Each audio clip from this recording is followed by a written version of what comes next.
महाराष्ट्र के बीड का एक ऐसा हत्याकांड जिसको लेकर इंडिया के फाइनेंशियल कैपिटल कहे जाने वाले महाराष्ट्र की राजनीति में तहलका मचा हुआ है, क्योंकि इस कत्लेआम में एक किसान सरपंच की हत्या होती है। इस मर्डर को अंजाम देने के लिए पहले सरकार से अपने अधिकार की मांग करने वाले एक किसान का अपहरण किया जाता है, उसे बेरहमी से पीटा जाता है और जब वह अधमरा अन्नदाता पीने के लिए पानी मांगता है तो इस हत्याकांड के आरोपी उसके मुंह पर पेशाब कर देते हैं। यह हत्याकांड कोई और नहीं बल्कि महाराष्ट्र के बीड में हुए सरपंच देशमुख हत्याकांड है, जिसको लेकर फडणवीस सरकार में शामिल धनंजय मुंडे ने अपने मंत्री पद से इस्तीफा दे दिया है। अब इसी त्यागपत्र के बाद महाराष्ट्र की राजनीति फिर से उबाल पर है। वहां की सियासत किस ओर जा रही है, इस पर हम नजर डालें, लेकिन उससे पहले सरपंच की हत्या से जुड़ी दर्दनाक कहानी क्या है उसे जान लेते हैं। नमस्कार, मैं सर्वजीत द इनसाइट में आप सभी का स्वागत करता हूं। इस हत्या से जुड़ी कहानी की शुरुआत होती है 29 नवंबर से। 29 नवंबर 2024 को वाल्मीकि कराड़ के करीबी सुदर्शन घुले ने वीड मिल कंपनी अवाडा के कर्मचारियों का अपहरण किया और 2 करोड़ की फिरौती मांगी। इसके विरोध में सरपंच संतोष देशमुख खड़े हुए। इसके बाद कराड़ और उनके साथियों ने सरपंच देशमुख की हत्या की साजिश रची। 9 दिसंबर 2024 की वो तारीख थी जिस दिन सरपंच की कार रोककर उनका अपहरण किया जाता है और दोपहर 3:30 बजे से लेकर शाम 6 बजे तक वाल्मीकि कराड़ गुट उनसे मारपीट करता है। पानी मांगने पर उन्हें पेशाब पिलाया जाता है और अंततः संतोष देशमुख की मौत हो जाती है।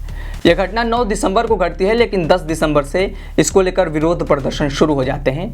इस प्रदर्शन को मराठा आरक्षण को लेकर आंदोलन करने वाले मनोज जारंगे का भी साथ मिलता है, जिसको लेकर 11 दिसंबर को पुलिस मामला दर्ज करती है और 31 दिसंबर 2024 को वाल्मीकि कराड़ समेत 6 लोगों को Maharashtra control of organised crime act 1999 यानी मकोका के तहत गिरफ्तार किया जाता है। आगे बढ़ने से पहले आपको बता दें कि वाल्मीकि कराड़ जिनके बारे में हम जिक्र कर रहे हैं और जिन पर इस हत्या के आरोप लगाए जा रहे हैं, वे अजीत गुट वाली एनसीपी के नेता धनंजय मुंडे के करीबी हैं। अब इसी मामले को लेकर महाराष्ट्र की सियासत में बवाल मचा हुआ है। हालिया घटनाक्रम की बात करें तो एनसीपी अजीत गुट के विधायक धनंजय मुंडे ने अपने मंत्री पद से इस्तीफा दे दिया है, जिसकी मांग महाराष्ट्र के मुख्यमंत्री देवेंद्र फडणवीस भी कर रहे थे। दरअसल मुंडे महाराष्ट्र सरकार में खाद्य मंत्री थे। इस मामले को लेकर ऐसा आरोप लगाया जा रहा है कि बीड में सरपंच संतोष की हत्या में मुंडे के करीबी वाल्मीकि कराड़ का हाथ है। इसके अलावा सबसे बड़ी बात, एसआईटी ने कराड़ को हत्या का मास्टरमाइंड भी बताया है। इन सभी आरोप और प्रत्यारोप के बीच सबसे बड़ा सवाल यह है कि धनंजय मुंडे के इस्तीफे से महाराष्ट्र की सियासत पर क्या असर पड़ेगा। दरअसल धनंजय मुंडे महाराष्ट्र की सियासत में ऐसा चेहरा है जो हमेशा विवादों में रहे हैं। कृषि विभाग में करीब 300 करोड़ रुपए के घोटाले के आरोप से लेकर फसल बीमा में बड़े पैमाने पर गड़बड़ी के साथ हार्वेस्टर घोटाला और झूठे आरोप में जमीन हड़पने जैसे उन पर कई आरोप लगाए जाते हैं। इसके अलावा कोल्हापुर में चलने वाली वेंकटेश्वर चीनी मिल में वाल्मीकि कराड़ धनंजय के पार्टनर भी हैं, जिन पर सरपंच देशमुख की हत्या में शामिल होने का आरोप लग रहा है। ऐसा नहीं है कि धनंजय मुंडे की इमेज केवल सियासी दुनिया में ही खराब है, बल्कि उनका अपने परिवार वालों से भी विवाद है। इसका प्रमाण आपको पंकजा मुंडे से मिलता है, जो रिश्ते में धनंजय की चचेरी बहन है, लेकिन अभी तक राजनीति में शायद ये दोनों एक दूसरे के पक्ष में वोट मांगे हो। दरअसल महाराष्ट्र एक ऐसा प्रदेश है जहां की राजनीति हमेशा अपने सियासी रंगों में ढलती रहती है। अभी मुख्यमंत्री देवेंद्र फडणवीस जो भाजपा के नेता हैं और उप मुख्यमंत्री एकनाथ शिंदे जो शिवसेना के प्रमुख हैं, उनके बीच आपसी तकरार की खबरें चल ही रही है कि एनसीपी अजीत गुट के एक और बड़े नेता के इस्तीफे की खबर भी मुकम्मल हो गई। सीधे शब्दों में कहे तो महाराष्ट्र की महायुति सरकार में सब कुछ ठीक नहीं चल रहा है। हालांकि एक नेता के इस्तीफे से ऐसा भी नहीं है कि 3 पार्टियों के गठबंधन से चलने वाली फडणवीस सरकार गिर जाएगी, लेकिन इसका प्रभाव अजीत गुट की एनसीपी पर जरूर पड़ सकता है, जिसके कई नेता धनंजय की खाली हुई कुर्सी पर नजर लगाए बैठे हैं।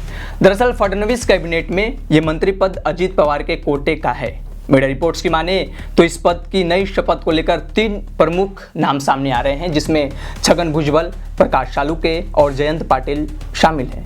वही खबर ये भी चल रही है कि भुजबल और सालुंके दोनों को दूर रखकर शरद पवार गुट के जयंत पाटिल को अपने खेमे में लाया जा सकता है। लेकिन एक सच्चाई ये है कि जयंत के आने से प्रदेश के उप मुख्यमंत्री अजीत दादा मुश्किल में पड़ सकते हैं।